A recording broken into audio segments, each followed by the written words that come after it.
Good morning and welcome back to another what I it in a day. তো ঘুম থেকে উঠে দেখলাম খুব সুন্দর করে বৃষ্টি পড়ছে, আর এই বৃষ্টিতে এক কাপ তো গ্রিন টি হতেই পারে, তাই না বলো? তো আমি এখানে এনজয় করছিলাম বাইরের ভিউটা দেখে দেখে আমার গ্রিন টি। তারপরে খেয়ে নিয়েছিলাম হলো আমার energy booster drink, that was this turmeric and Amla drink. তো তারপরে হট করে প্ল্যান হলো যে আমরা ব্রাঞ্চের জন্য বাইরে যাব। তো এটার অলরেডি তোমরা মিনি ব্লগ দেখে নি। আমরা চলে গেছিলাম হলো কিচেন সুতরাতে। ওখানে গিয়েই ফার্স্টে কিছু মকটেলস ট্রাই করে নিচ্ছিলাম, আর মকটেলসগুলো কিন্তু প্রচণ্ড খেতে ভালো ছিল।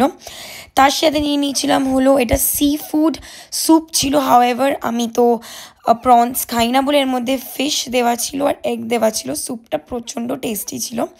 তারপরে নিয়ে নিয়েছিলাম হলো এখানে আমরা নাচোস, অ্যান্ড নাচোস শেষ না করতে করতেই চলে এসেছিলো একটা conti dish, that was pomfret and some sauteed veggies.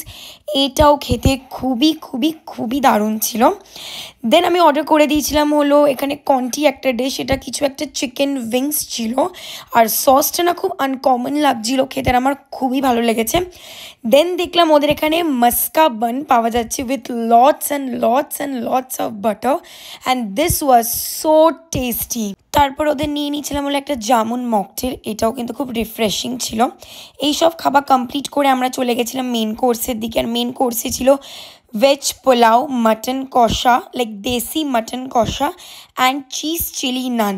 আর প্রত্যেক কটা মেন কোর্সের ডিশ ওয়াজ লাইক ওয়াও।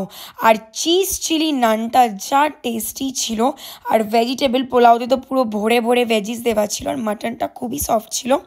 তো আমি তো সবাইকে রেকমেন্ড করব তোমরা একবার প্লিজ এই স্পটটাতে গিয়ে এক্সপ্লোর করো, খাওয়া দাওয়া করো, তোমাদের অবশ্যই ভালো লাগবে। আমার তো খুবই ভালো লেগেছে। তো আজকের ভিডিওটা এই অবধি, ভালো লাগলে লাইক করো। Bye bye.